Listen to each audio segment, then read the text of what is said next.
Hi, and welcome to the Canceled News. I'm Adam Yenser, the third place winner of the World Series of Comedy. This is true. I was in the World Series of Comedy in Las Vegas this weekend. There was 400 comics. I finished third. This is the trophy I got.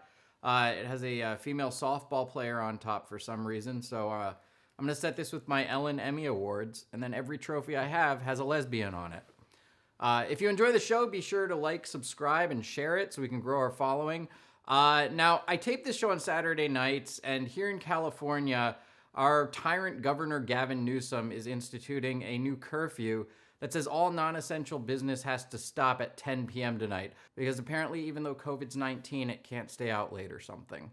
So I'm going to try to rush through the jokes. I'm going to be doing fewer jokes than usual tonight because I want to get to an interview with comedian and radio host Kozlowski, and I want to make sure we have time for that before Newsom shuts us down. So here's what's in the news. The Trump administration announced plans to withdraw thousands of troops from Iraq and Afghanistan 17 years after the mission was accomplished. During the Million MAGA March in Washington, D.C. last weekend, President Trump drove by to wave to his supporters. See, now that's a man who shows his gratitude. BLM and Antifa held at least 220 violent rallies this summer, and never once did Karl Marx drive by to thank them. A 9-year-old boy in Tennessee was found alive and well after being lost in the woods for 2 days without a jacket or shoes as temperatures dropped to 37 degrees. Meanwhile, a 38-year-old man in Los Angeles froze to death after being stuck outside with only a J. Crew sweater and a Banana Republic coat as temperatures plummeted to 63. Beyond Meat has launched a brand of plant-based minced pork in China. This will replace their cat-based minced pork. Look, we don't have to stop them from eating pork. We need to stop them from eating bats and pangolins. Playboy reportedly wants Dolly Parton to pose for their magazine for her 75th birthday. And instead of folding out, this issue will fold down. Michael B. Jordan was named People's Sexiest Man Alive this year. And for the 600th year in a row, People's Sexiest Man Not Alive went to Genghis Khan. Jack Dorsey and Mark Zuckerberg testified before Congress this week to address issues of social media censorship. You know, I saw that as I was flipping through the channels, and I thought it was a Star Trek rerun of Worf arguing with Data.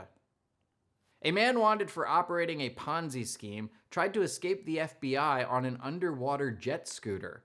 Now, if you don't know what an underwater jet scooter is, just mail him $10,000 and he'll send you one.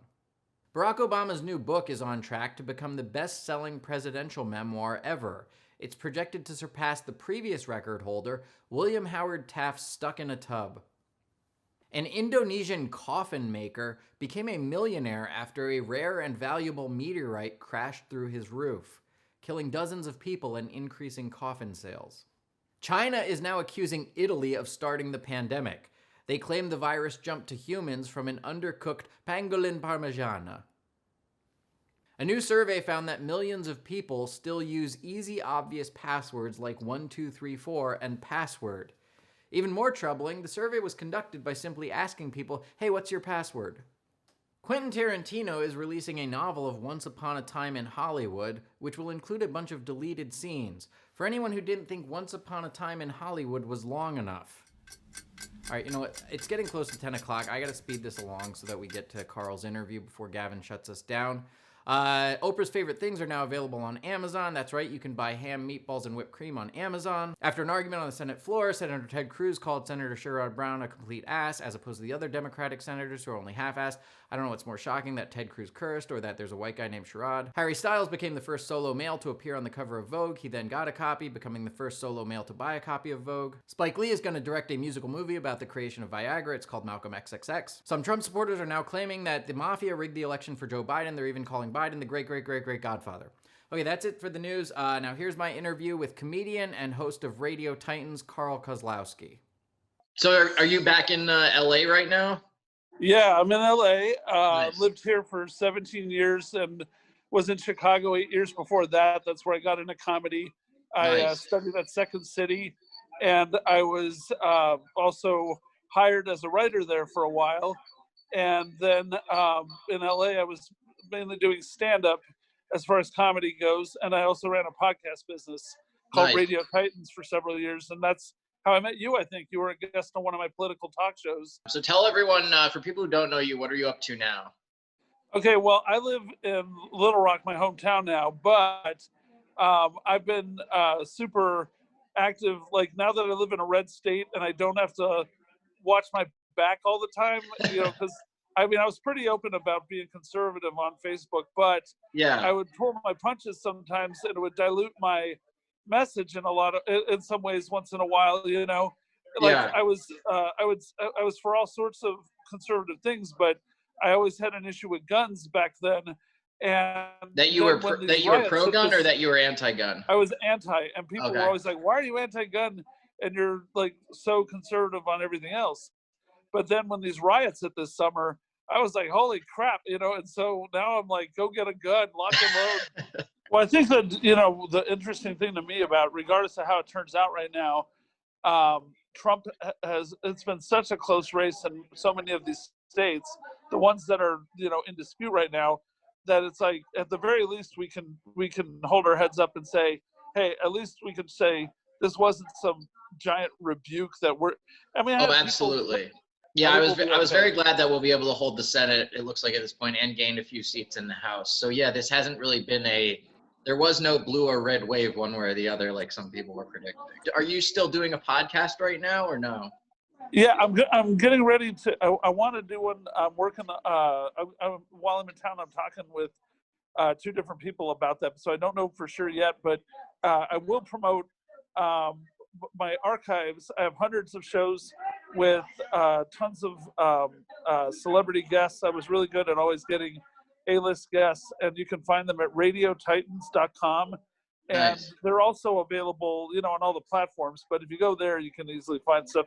And then just scroll through the greatest hits or my show Conversations. I had people even as big as Kevin Costner as guests. And then my other thing is I have a business called Catholic Laughs, and I produce and perform with my best friend Scott Vinci. We put on shows with always at least one named comic, sometimes two. We do clean comedy shows for Catholic churches and causes, and we're supposed to have a national tour set up when COVID's over. How do you deal? Because this is something that I always get. I know a lot of people in Hollywood who are closeted about their conservative beliefs. I know people in Hollywood who hate conservatives. The country is very divided right now. How do you sort of manage having conversations and friendships and communicating with people across the aisle? Well, for me, the thing is, first, being in a red state in Arkansas now, I don't care anymore about who I offend. I mean, it's like that Dennis Joplin song, freedom's another word for nothing left to lose, right? Yeah. So, but as far as like being friends with across the aisle, my family is diehard always, like to the nth degree conservative Republicans because they escaped Poland and communist society. But I've always, for some reason, really wanted to have friends from the full spectrum of life. And while I'm in LA, I'm staying in a house full of hippies. They've served me oatmeal with I don't know how many like natural herbal additives this morning. Not that's poison. That's poison they're pouring in, not herbal additives. Yeah. Get the Republican out. Like I was drinking hemp milk. I'm like, really? That's a thing? And then and has the hemp milk changed your political views now? Or are you like, oh, maybe we should? I think they're brainwashing me. Yeah. But the thing is, like, I really need to improve my social media game besides Facebook. I never really got into Twitter, which is really stupid. But I'm not big on Twitter either. It's one of those things I feel like I should do more of. But I don't have a passion for like Twitter. Like some people are real into it, and I don't know. I'd rather tell jokes to an audience. I'm just terrible with the 140 character limitation. I mean, people now it's 280, but still, it's just annoying to have to, like I like to do real essayistic posts sometimes. Yes, that's a great point because that's something that I feel also. I feel like Twitter simplifies and polarizes people a lot because it's just who can troll the other side better rather than who can make a complete argument. Yeah, I agree. Now, working in Hollywood as you have before, doing stand-up and stuff, one of the big things that a lot of the entertainment industry and comedians and the culture at large, there's a lot of talk about is cancel culture. What is your take, both as someone who's worked in Hollywood and as a comedian and a creative person, like what is your take on cancel culture? Well, it's weird because I'm very much against it. I think it's terrible to say how I'm just going to cut somebody off because of them having a different viewpoint. But